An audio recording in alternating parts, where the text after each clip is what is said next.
Houve um tempo em que a grande área de terra do sul não era coberta apenas por geleiras e pinguins. Ela era repleta de florestas, flores e todo tipo de espécie animal. Tinha até um clima completamente diferente. Então, como tudo mudou? Vamos fazer uma breve viagem no tempo e descobrir o que aconteceu. Cerca de 550 a 180 milhões de anos atrás, a Antártica fazia parte de um supercontinente chamado Gondwana. Ele era composto pelas atuais América do Sul, Austrália, África e Península Arábica, além do subcontinente indiano. O desmembramento começou no período Jurássico. Esse pessoal simplesmente não se dava bem. Cerca de 180 milhões de anos atrás, a Antártica começou a se mover para a base do globo. De acordo com registros fósseis encontrados abaixo das calotas polares, o continente gelado já foi um lugar muito quente. De fato, era tão quente que o clima se tornou tropical, como o que vemos hoje em torno do Equador. Cerca de 1 quilômetro abaixo do fundo do mar, na terra de Wilkes, na Antártica Oriental, os cientistas fizeram uma grande descoberta. Eles encontraram fósseis contendo pólen de plantas que só florescem nos ambientes tropicais que vemos hoje. Também descobriram o mesmo pólen que remonta a milhões de anos perto do Círculo Polar Ártico. Mas vou falar nisso daqui a pouco. Agora, todos sabemos que a vegetação tropical não suporta o frio. Portanto, acredita-se que a parte oriental da Antártica não tinha invernos gelados. As temperaturas médias do inverno eram semelhantes às da América do Sul. Como você vê, esse é um padrão repetitivo. Todos pensavam anteriormente que a Antártica atingiu altas temperaturas pela primeira vez antes do período Eoceno, aproximadamente há 56 milhões de anos. Mas depois de pesquisas, os paleontólogos encontraram mais plantas fossilizadas que remontam ao período Devoniano, algo entre 419 e 358 milhões de anos atrás. O que são alguns milhões aqui ou ali? Há cerca de 100 milhões de anos, a Terra passou por uma enorme onda de calor de longa duração, cientificamente conhecida como o máximo térmico do Paleoceno-Eoceno. Durante esse período, a temperatura média global aumentou. Isso resultou em mudanças na vegetação. A Antártica estava cheia de todo tipo de árvores, plantas e flores. Até palmeiras apareceram, ao lado de parentes dos baobás tropicais de hoje. O clima do continente tornou-se flexível. Durante o Eoceno, a Antártica manteve uma variedade de ecossistemas. Em altitudes elevadas e mais para o interior, foram encontradas várias plantas presentes em florestas tropicais temperadas. Uma delas era a faia do sul. Os fósseis achados no continente preservaram a biologia e a química da flora. Isso ajudou os pesquisadores a entenderem como algumas das plantas sobreviveram à extinção em massa, enquanto outras não.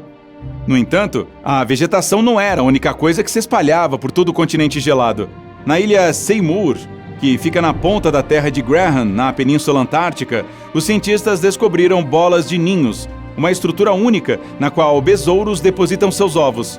Isso indica que esses pequenos carinhas precisavam se alimentar de alguma coisa. Mais tarde, os cientistas encontraram restos e dentes perdidos, mostrando que vários mamíferos viviam na área.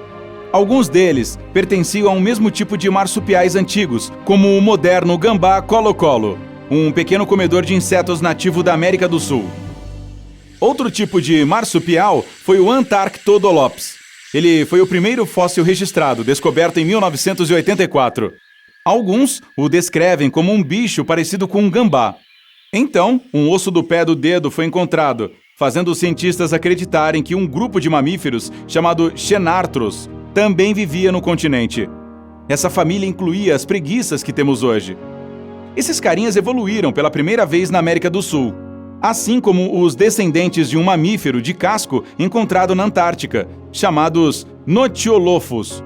Essas criaturas se alimentavam de pequenos galhos de árvores e mudas. Os cientistas descobriram essa dieta analisando os dentes dos animais, que eram relativamente pequenos em tamanho.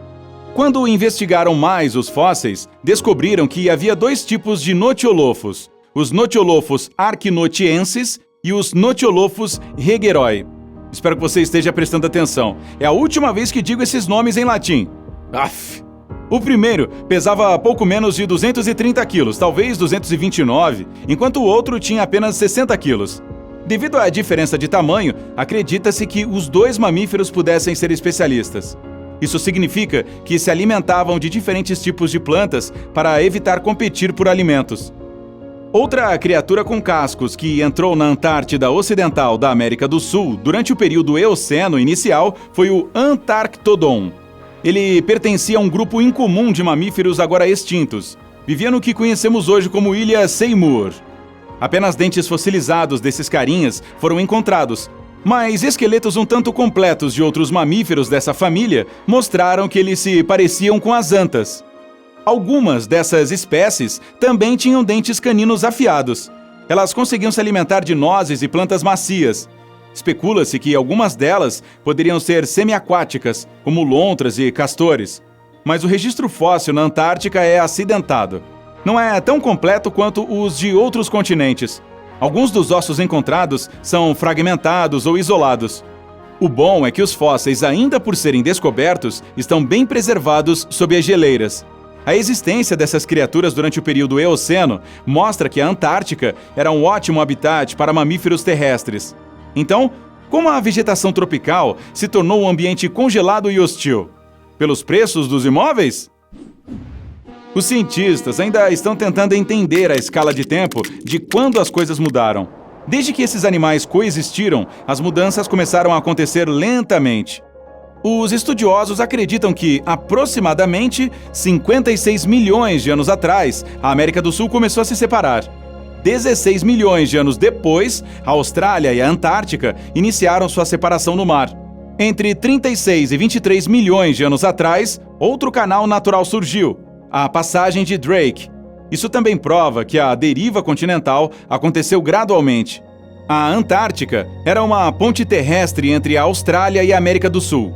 Como se separou da América do Sul e mais tarde da Austrália, ela começou a se mover para o sul. Isso abriu espaço para uma nova força surgir no Oceano Antártico, chamada Corrente Circumpolar Antártica.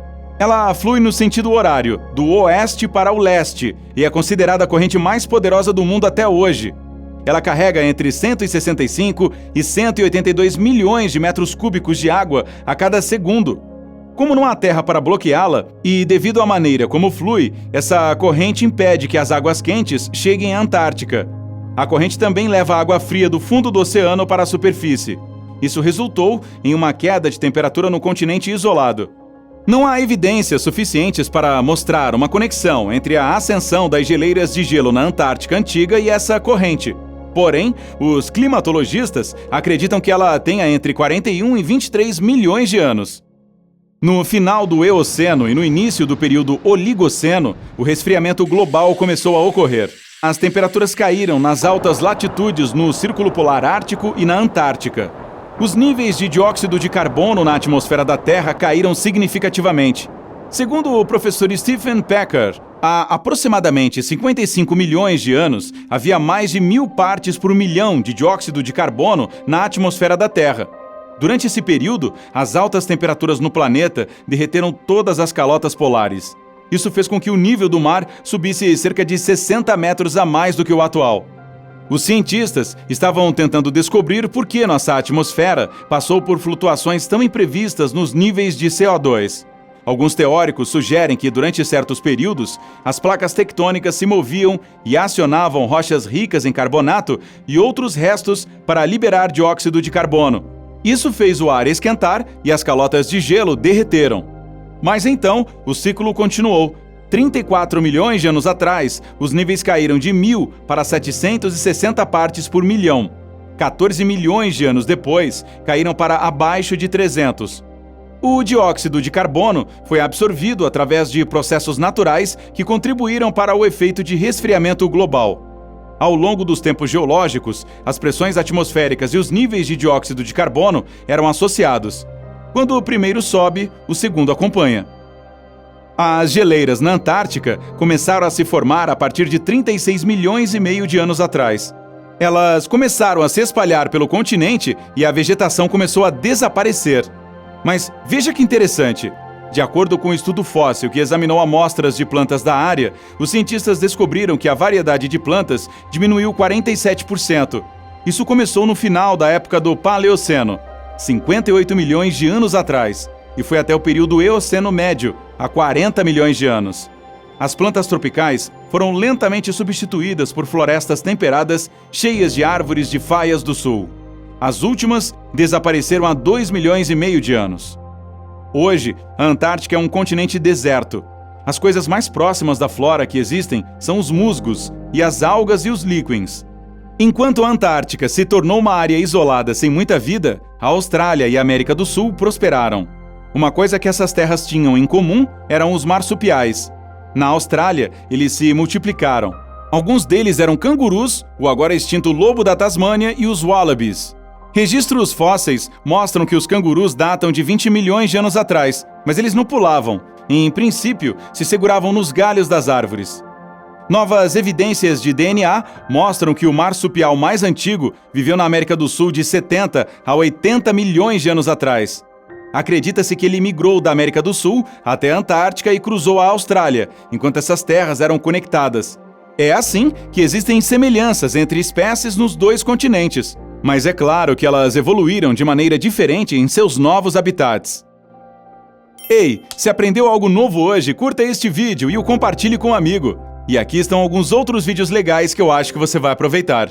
Basta clicar no da esquerda ou no da direita e permanecer no lado incrível da vida.